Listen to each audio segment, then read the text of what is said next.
Hello, my name is Father Mikael Fälthammar. I'm an Antiochian priest in Sweden, and it's my great pleasure here to welcome Mr. Paul Kingsnorth from Ireland, and we are going to talk about holy wells. Welcome, Paul. Thank you. Good to be here. Yes, I'm very happy that you would join me for this conversation. Um, First, let's start. Can you tell our listeners a bit about who you are? Well, I'm primarily a writer. I'm English, but I live in Ireland. I've lived here for about 10 years now with my family. Um, I have written 9 or 10 books now, I think, um, which have mainly focused. I've written fiction and non-fiction and poetry, and they're all really focused on the human relationship with place and with nature, and what that means for us spiritually, I suppose, if I were to try and define my themes. Um, I'm also an Orthodox Christian, which was I was baptized about 3.5 years ago. I don't come from a Christian background at all, but I've been on a spiritual quest all of my life. And I didn't expect it to take me to Christianity, let alone to Orthodoxy, which which was a surprise, but it did, and that's been pretty life-changing for me. So what I do at the moment is I tend to write. I write as much as I can about the Christian path and what that means and my kind of experiences of it from the perspective of a beginner. So really, I'm a writer and a storyteller, I suppose. Hmm. Thanks. Would you like to tell us a little bit about your journey towards Christianity and to the Orthodox Church? Yeah, well, it's as I say, it was a surprising journey. I know that's true for a lot of people because since I started writing about it, a lot of them have written to me to tell me that they've had a similar path. So, as I say, I was brought up in England. And I didn't come from a religious family at all. My parents are not religious. That's very common in England. We're quite an irreligious country. So I didn't grow up religious, didn't have much interest in it. I became an environmental activist quite early in my life at university, Oh, because I had a great attachment to the natural world and I wanted to protect it, and which I still do. And I think it took me a while to realize that there was a spiritual element to that. There was something that was much deeper than some sort of political or economic argument that I was concerned about, which was the sense that there was something almost sacred in the world that was being destroyed by human activity. And the older I got, the more I started exploring, the more I kept exploring the kind of relationship that humans have to the world and what seems to have gone wrong with our culture. The more it became obvious that below the politics and the economics and the rest of it, that was a spiritual question. It's really about what it means to be a human and what it means to be alive, what the meaning of life is. Um, and when I was 40 years old, I decided to go on a Buddhist retreat. I got very into Buddhism for a while. I practiced Zen Buddhism for 5 or 6 years. That was very enlightening in many ways. It's an interesting path, but there was something to it that wasn't enough for me. And I realized I was sort of with horror. I realized I was sort of looking for God because I didn't want to admit that for some reason. Because we're very vaccinated against religion and especially Christianity in Britain and in the West generally. But that was what was happening. hmm. I started then looking for a nature religion. I didn't think to look at Christianity at all. I looked into paganism and neo-paganism. I became a Wiccan for a while. And I remember at one point I actually prayed, and I didn't know who I was praying to. And I said to God, if you're there and if you exist, show me what the truth is and show me what to do.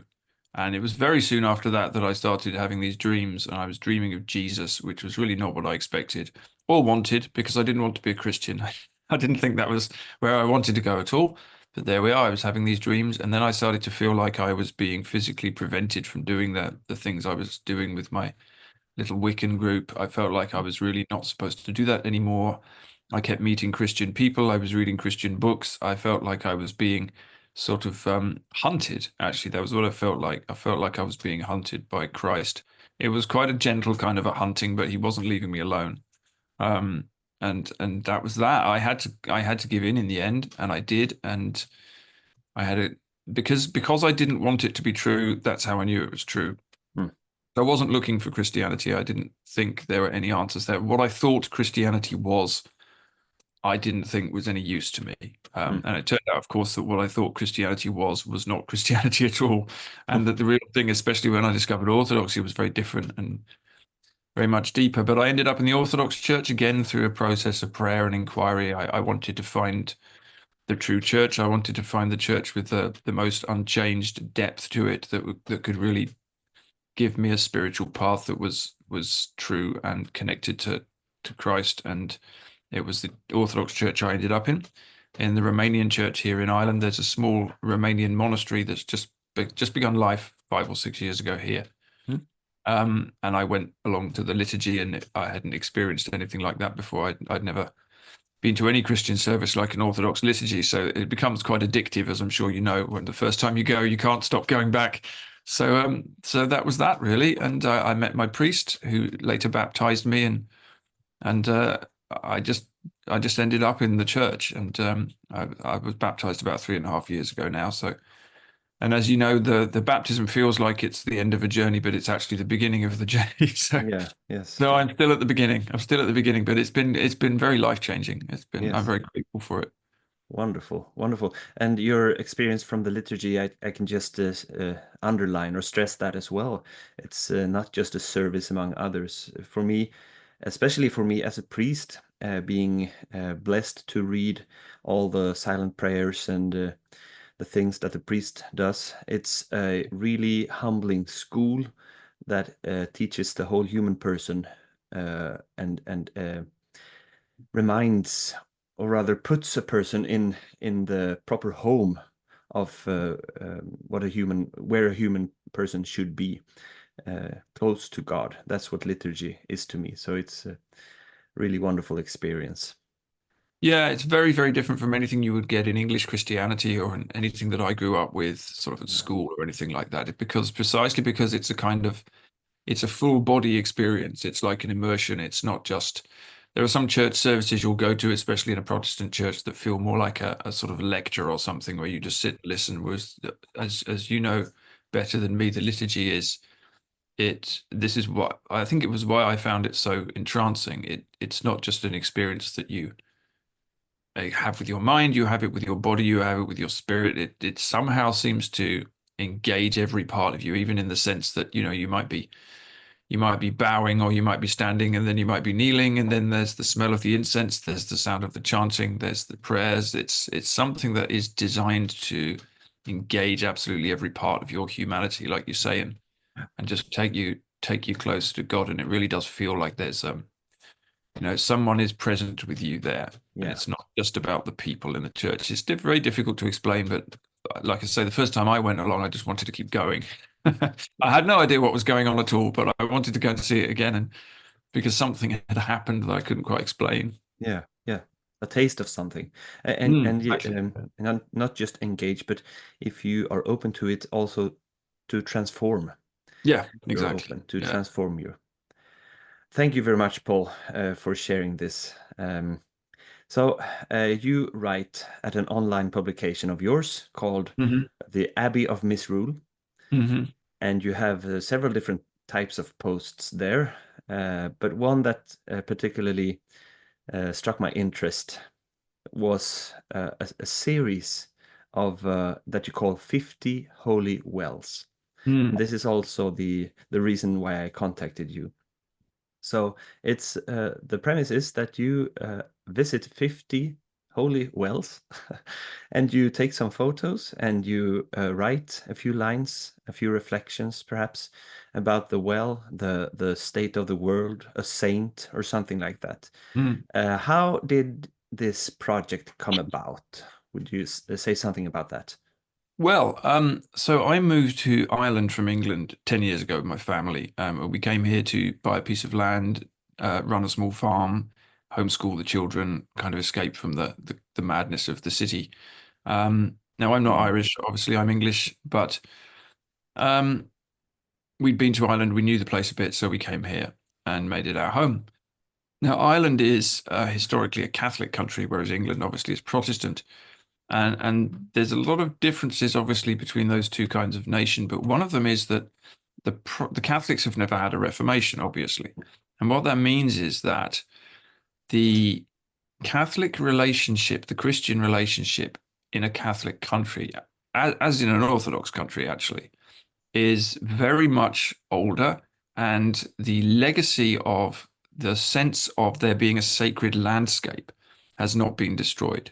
And one of the things I found, for example, when I visited Romania, which is I'm in the Romania church, I found something very similar, although even more alive than it is in Ireland, which is you will find everywhere you go wayside shrines and crosses on the road and some holy wells and saints that caves have lived in, which is caves that saints have lived in, which are still venerated today. The landscape is really alive with the faith. It's not Christianity is not just something you go into a church building to do on a Sunday. You know, it's absolutely there in the place. And this is a legacy of countries that were very rural, of course, but it's also a legacy of the sense that God is present everywhere. And that was destroyed systematically during the Reformation in England. The reformers, the Protestants, thought that this was idolatry, and so they destroyed really this rich legacy that we used to have in England as well, where there were holy wells, there were the relics of saints, which obviously are still there in Orthodox countries, Mm-hmm. the wayside shrines and all of these things. So I grew up in a country where none of this existed. And I came to a country where it still did. And Ireland has 3,000 of these holy wells, which are sacred springs, which have been usually dedicated, each one of them to a different Christian saint. They are usually springs that come out of the ground, although some of them are lakes, some of them are almost small ponds. They have a really significant local meaning for many of the people, and it's been a really interesting part of Irish Christianity. Sometimes opposed by the church, sometimes the Catholic Church opposed these things because they thought they were too superstitious or pagan. The Protestants certainly opposed them, but they were difficult to kill because they were a kind of manifestation of what we might call folk Christianity. And I'm really fascinated by this as somebody who's been a nature lover all of my life. There's a certain strand of Christianity which is very suspicious of this kind of thing, which sees it as kind of pagan or idolatry. And I don't think it is at all, because what's happening here is nobody's worshipping the springs or worshipping gods at the springs. They are seeing these places as sacred, and they're seeing them as manifestations of God and also the saints. And so what I decided to do for my 50th birthday. So what happened was on my 50th birthday, I went and slept in a cave because this kind of thing I like to do on my 50th birthday. Ireland is also absolutely full of caves that used to be inhabited by hermits and ascetics and saints. There was the Christianity of the Desert Fathers was very, very strong in early Ireland.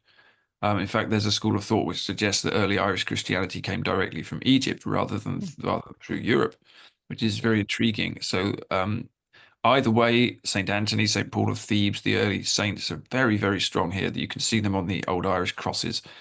So these people who would call themselves the Green Martyrs would go off into the caves and onto the islands, and there are so many remnants of this in the country. And there's a particular cave that was inhabited by a saint called St. Colman Mac Duach, which is in a forest not far from me. There's a holy well there.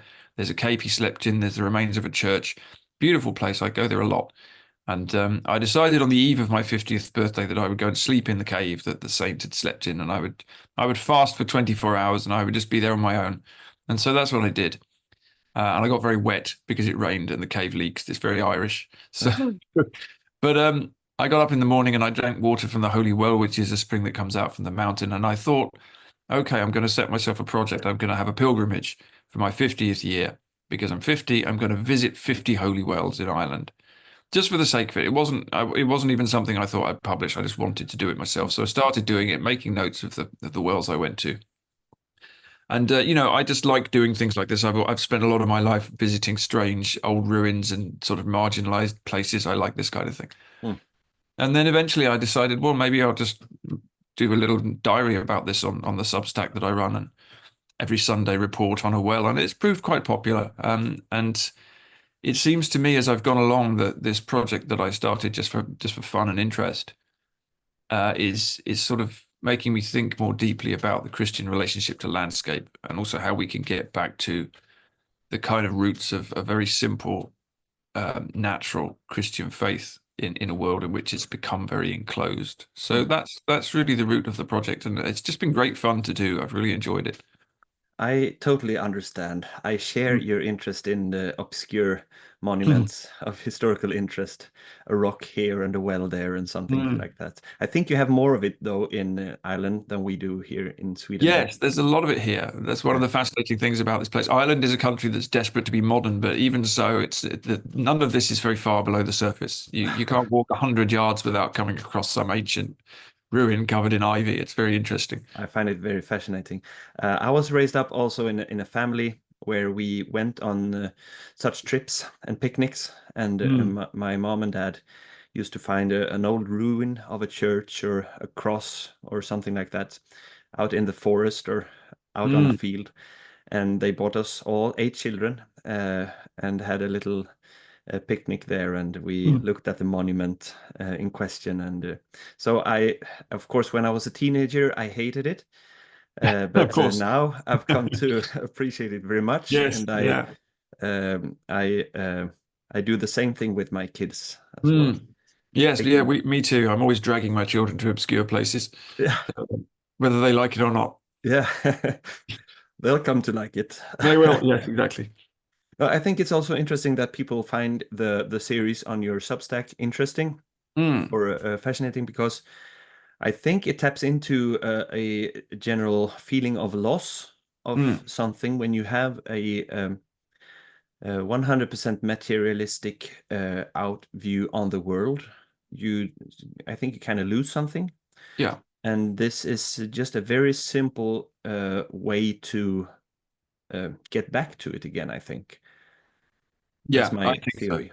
I think there are two things maybe going on. This, firstly, as you say, we live in this completely godless kind of void of a culture, certainly in where I come from. Maybe less so in Ireland than in Britain, but it's still there. And people have a sense of loss. That it doesn't work to live like that. And I think also the church has become, in the West anyway, very much an indoor church, very much a kind of rationalist church, sometimes a political church, but not a church that really feels like it's woven into the landscape.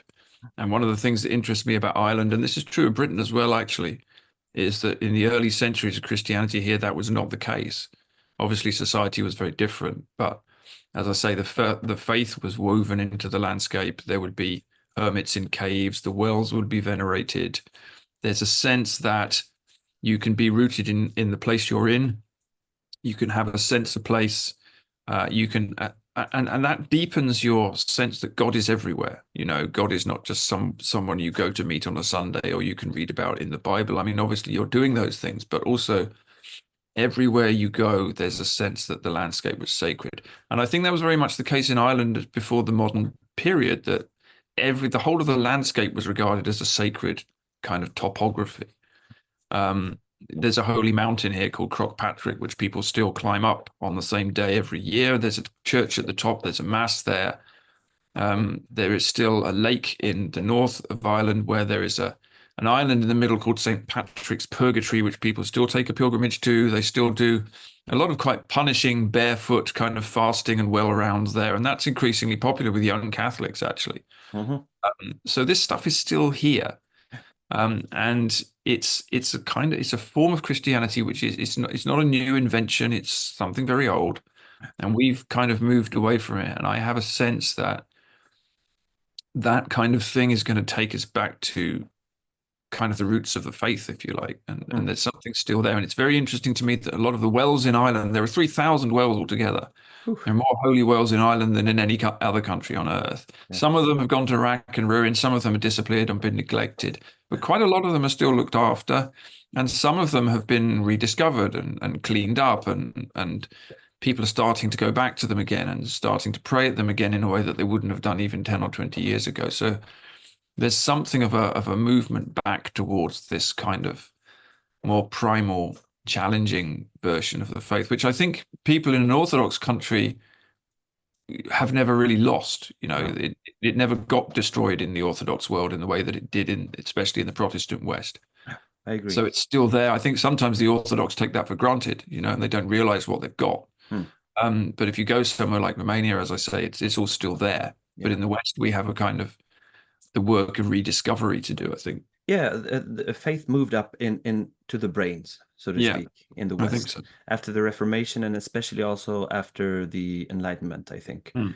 But speaking about those practices, we are working on a translation of the Synaxaria of the Mm. Simonopetra Monastery of Okay. Mondathos, and we are including many saints from the British Isles and Ireland.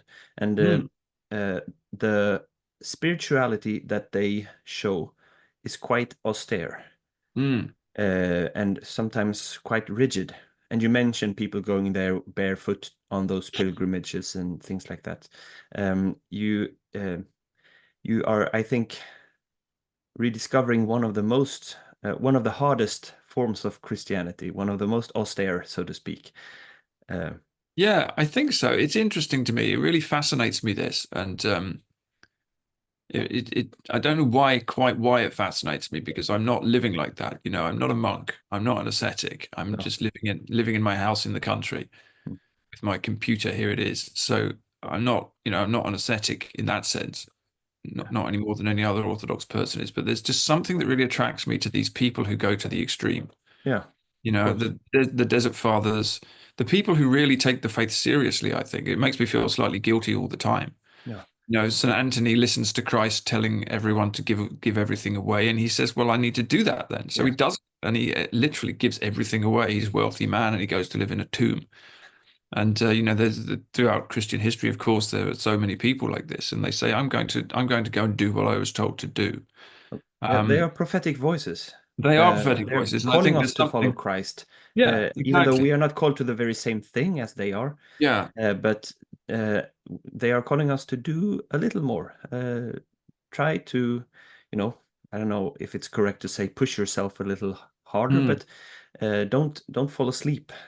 No, exactly. And I think maybe it's attractive to me, and maybe it's attractive to other people now, because Christianity has gone to the opposite extreme, Yeah. especially in the West. As I say, it's comfortable. As you say, it's intellectual. Mm. It's not necessarily very challenging at all. All of the things that the early Christians knew, we seem to have forgotten. Yeah. And I think it's just we live in a very comfortable material time, so we can get away with not thinking about it. But I think that the times are going to get a lot less comfortable for us. Yeah. There's something that these early Christians especially have got, and the ascetics have got, to tell us still, that we need to start listening to. And so there's just something about that, and I think it's just also my fascination with this kind of, as you say, this sort of strange, interesting things on the edge of society, where these people will just go out and push themselves to extremes that no one else could do. One of the other things I've been doing on my Substack, which I'm actually turning into a book, is a series called Lives of the Wild Saints, and I'm writing about ascetics who lived in the wild. I'm fascinated by the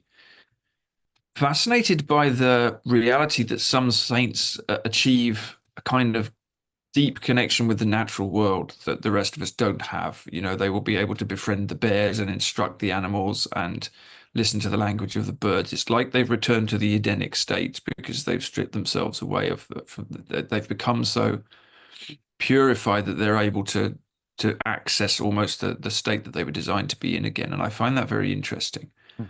Um, and there was one saint that fascinated me, Saint David the Dendrite, who just lived in a tree for 5 years in his monastery. He heard Christ talking to him. He went up into a tree, and he just lived there. And people would bring him food. He just stayed in the tree. And I thought, what kind of a person would do that? What kind of a world would allow a person to do that? It's so alien to us. Mm. Yeah, there's something really powerful in it, there's a story there we could still hear if we wanted to listen to it. So I think it's the same thing that attracts me to these wells. Yeah, wonderful. It's interesting that also that a closer connection to the environment we have around us, the wells and the holy places, the material reality around us enables us to have a better connection with the spiritual reality. And I think, in fact, it has to do with that it's not a divider between them, but as we pray, God, who Yes. is everywhere present and fillest all things, that's an Orthodox prayer. Mm. He sort of merges his energies in his whole creation, and so that's why I think we uh, might be able to reach him through the material reality. Yes, I think so, and I think this is one of the key things that brought me to Orthodoxy. Actually, is again, this understanding is just not here in Western Christianity, really. At least not so explicitly, that God is everywhere present and filling all things, and therefore you can reach God in a forest, and you just as you can reach God through other people, because of course God entered material reality. That's the incarnation. So and that's not the only time it's happened. So we have the energy of God in the sense that it can be experienced everywhere, and that's such a it's interesting at the moment that people are so concerned about the environment, they're so concerned about nature, and rightly so, because we're destroying so much of it. And they feel like Christianity's got nothing to say there because Christianity is all about leaving the body and dominating the world and the rest of it. And there are strands of Christian teaching which have taught that, but they're wrong. It's actually not the case at all that, we're material beings in a God-soaked world. And if we can see that again, we can start to see what we are and what we're for. And I think that we have lost sight of that. And I think there's something in the ascetics and the wells and the holy landscapes that can reconnect us to that. Yeah, of course. Yes, I agree. So we've spoken a bit about the spirituality, so to speak, behind wells. Let's stay on that topic a little bit and talk about water and wells in Orthodox Christian faith and practice. What are the meaning of wells? Where do you find them, and why do you find them there, for example? Yeah, it's a very interesting question, and it doesn't have an easy answer, really.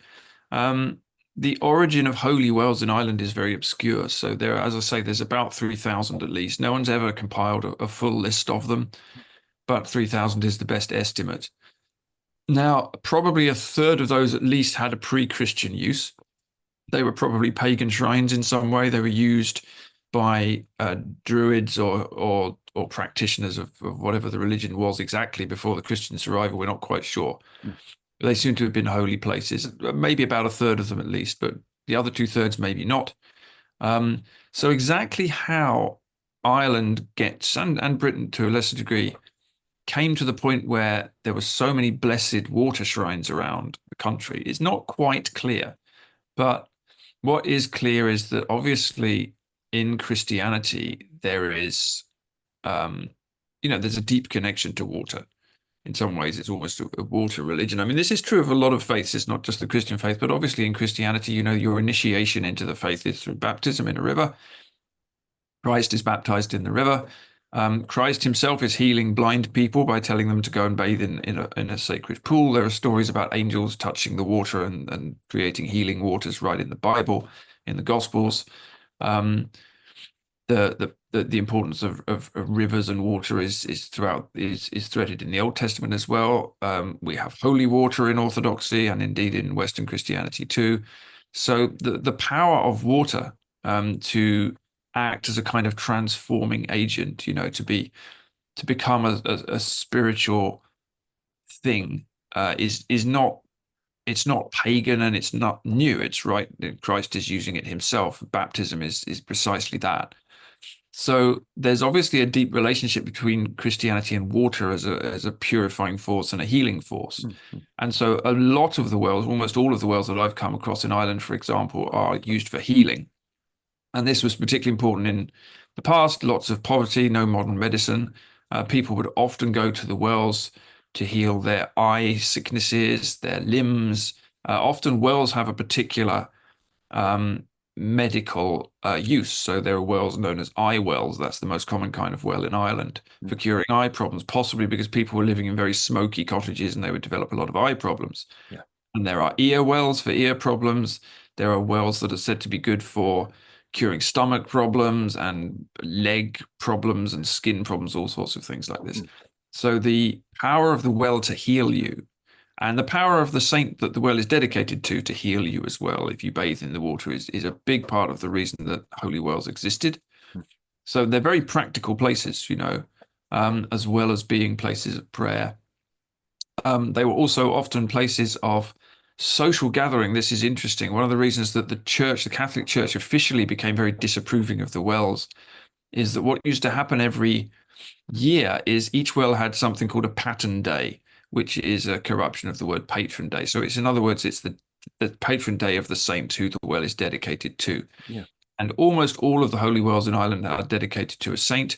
Some of them are dedicated to Christ, some are dedicated to Mary, the Theotokos, but most of them to particular saints. Some of them Irish saints, some of them international saints.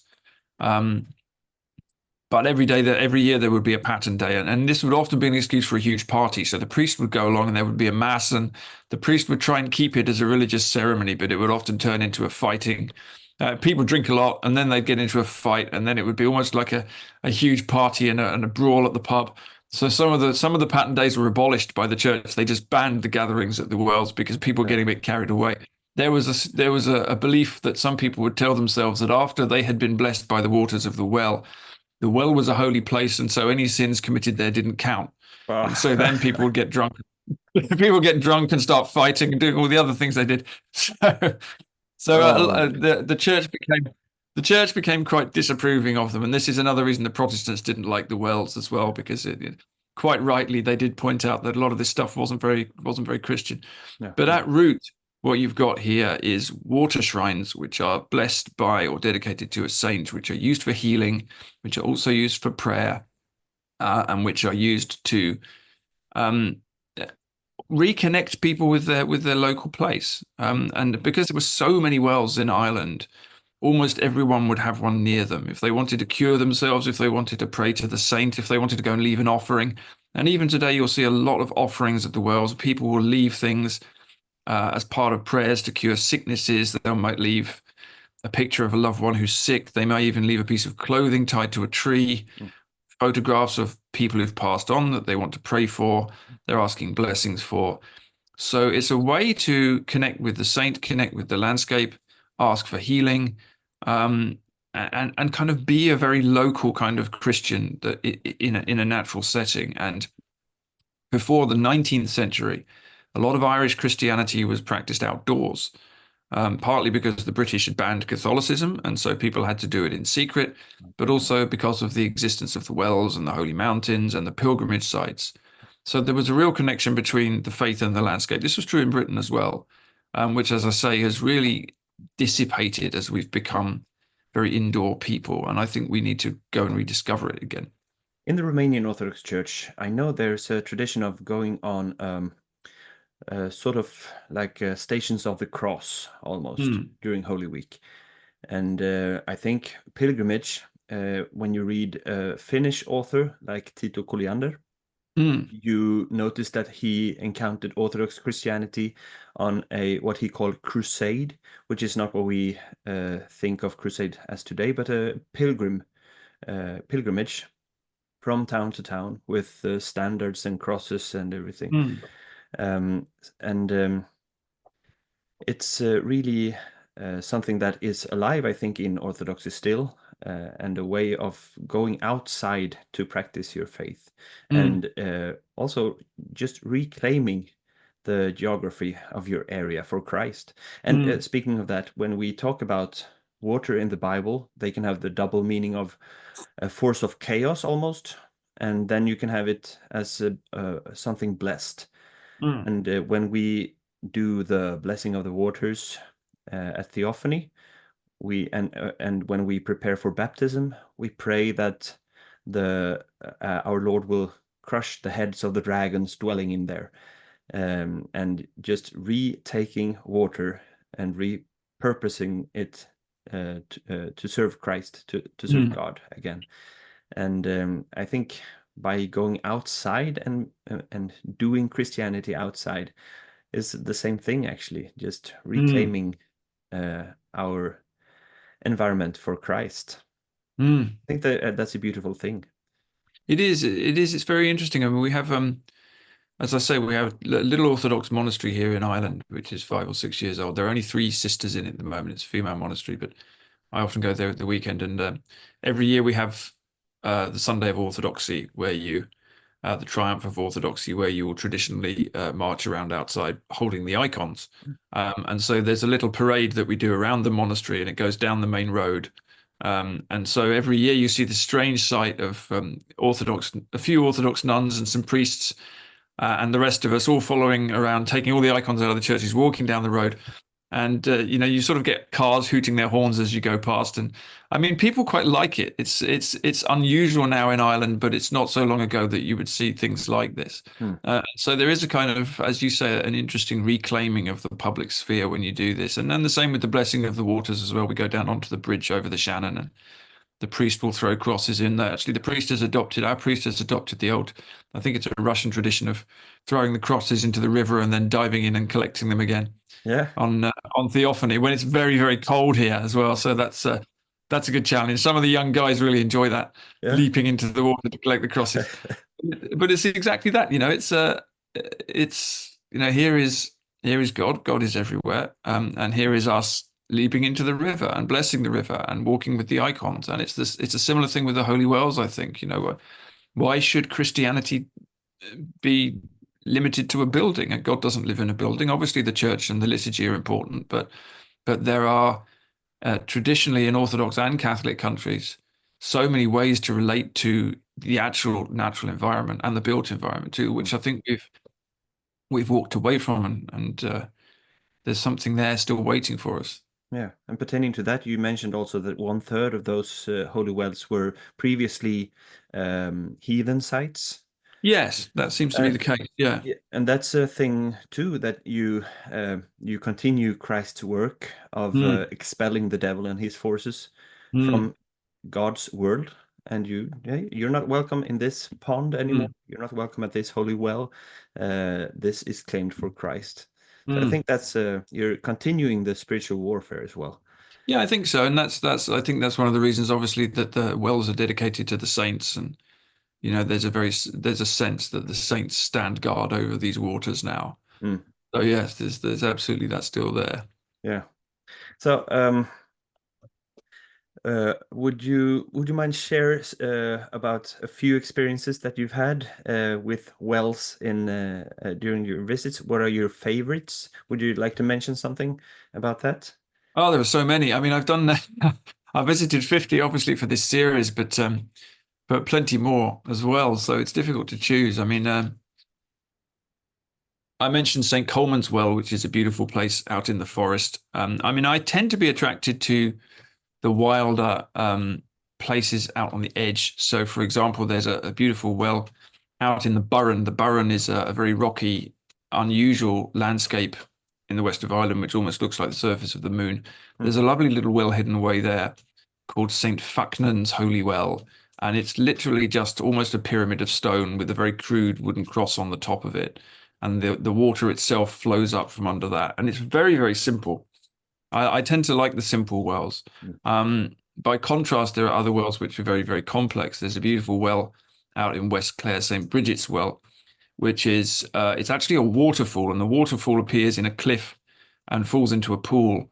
And there's a huge a tunnel that's been built. You have to walk down the tunnel to get to the well.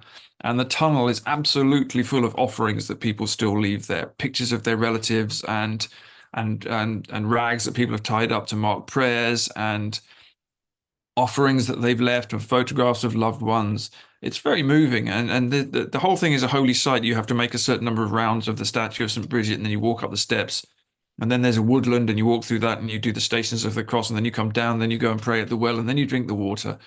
It's almost like it's a miniature sacred landscape in itself. It's quite a remarkable place. Hmm. There's a well down in Galway City, right on the edge of the city in an urban area, which is a tidal well. When the tide comes in, the well disappears. When the tide goes out, the water is still there because the spring is below the tide line. Right. So that's a fascinating one as well. Um, there are so many of them really. It's why it's been such an interesting project, and they're often so different from each other. Yeah.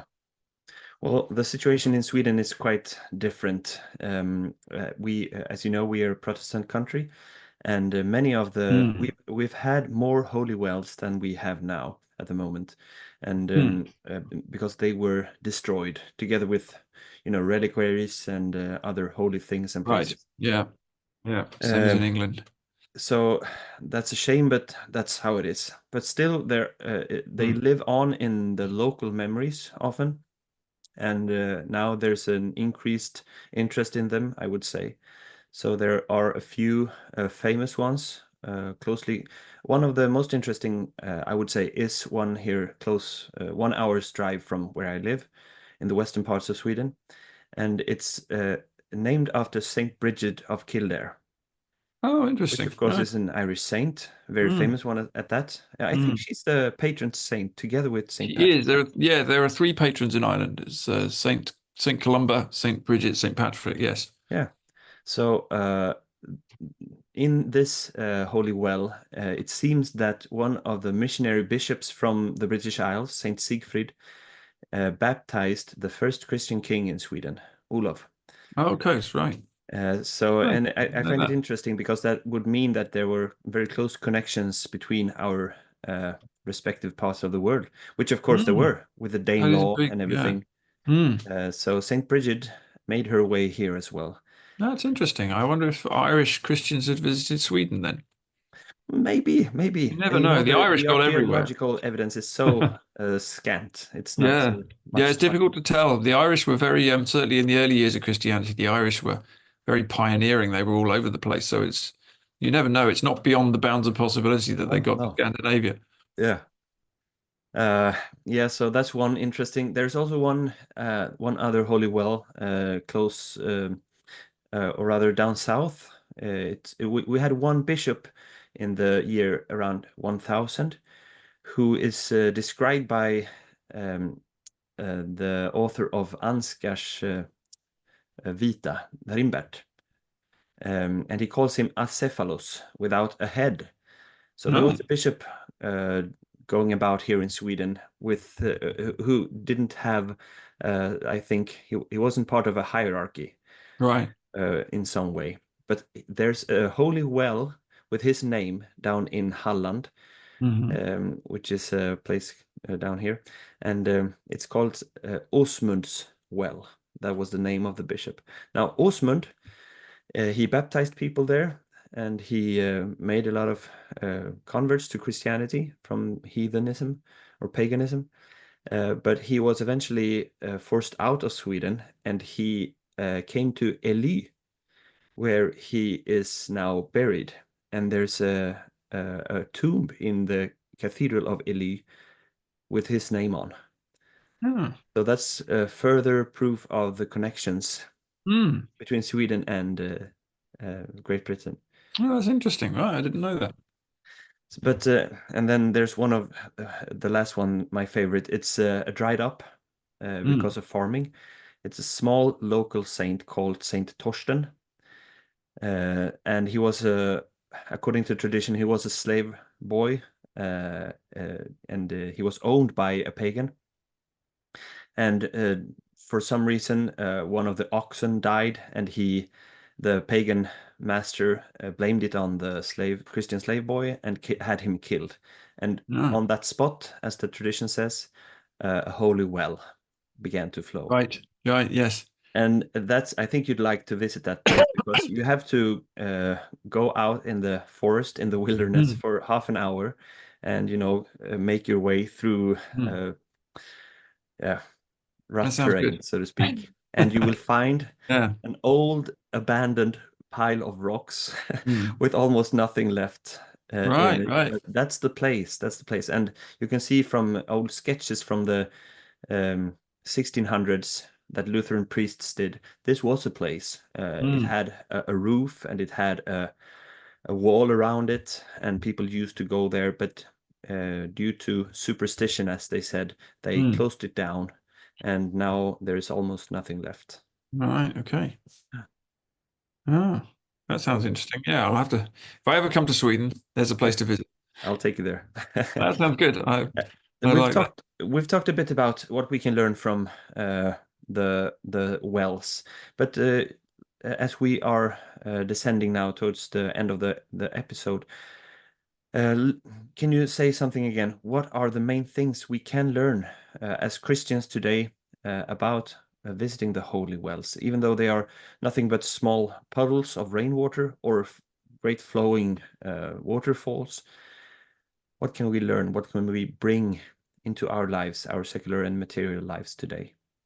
Well, I suppose what I've learned is, firstly, the really important the really important reality that, as you say in the words of the prayer, God is everywhere present and filling all things. And I think it's good to be reminded of that all the time. Um, the the the understanding that the energy of God is present in all creation is beautiful and revolutionary. And it's an answer to people who think that, say, I don't know, neo-paganism or something is some sort of spiritual answer to the kind of alienation from nature that we have today. Christianity, Orthodoxy at least, has taught us right from the beginning that God is in all of his creation, and we can experience that at a site like a well. We can understand that water flows right through Christian history and right through Christian spirituality. And so there's nothing unnatural or unusual about experiencing and using water for healing and even baptism. Some of these wells were used as baptismal fonts as well. So we can understand and remember that God is present everywhere. And we can also understand and remember that we can take our Christianity outside and that the landscape is sacred, not in the sense that it is God or that we worship it, but that we can, as I say, we can experience God in it. But as you said, we can also reclaim it for Christ and for Christianity in a way that's rather beautiful, not in a way that's kind of aggressive and threatening to other people, but in a Mm. way that we just go out with beauty. You know, one of the other things that attracted me to Orthodoxy is the emphasis on beauty in the church. Icons are beautiful, churches are beautiful. The liturgy is beautiful. It's not simply a practical thing in a kind of utilitarian sense. Beauty is vital because God is beautiful and creation is beautiful, despite the problems with it, despite its fallen nature. There's beauty everywhere. And if we can hallow the beauty in the landscape that God created with a kind of Christian beauty, then that's an attractive thing for people. It's not a Christianity that spends its time condemning you and threatening you and frightening you. It's a Christianity that says, look at all this beauty everywhere. And look at this water that God created, and look at these ceremonies going on in the wells, and look at the shrine in the forest. These things are a way of hallowing the landscape and also bringing the church and bringing Christianity back out into the world. Mm. And I think that's really something we can learn.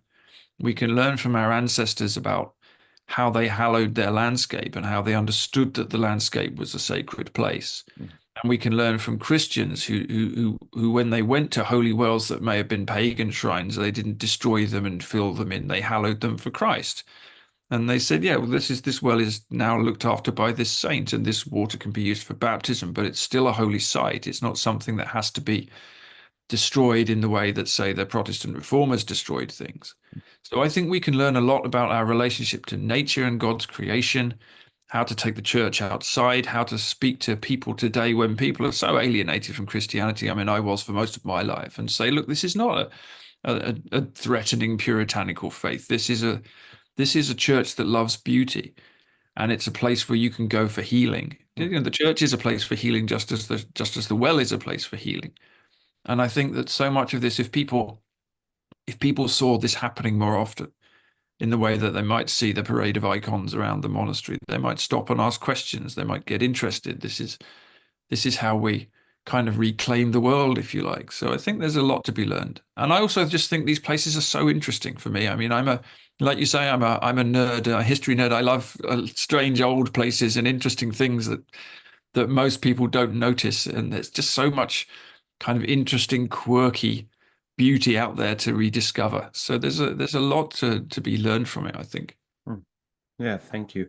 I think that's wonderfully put. And let me just add, or adding to what you've already said so well, is that this beauty that we experience in the divine liturgy and that we might bring outside and show that the creation is beautiful. The saints who have lived close to those wells are beautiful people, beautiful human beings. They are made again like Adam and Eve was in Eden.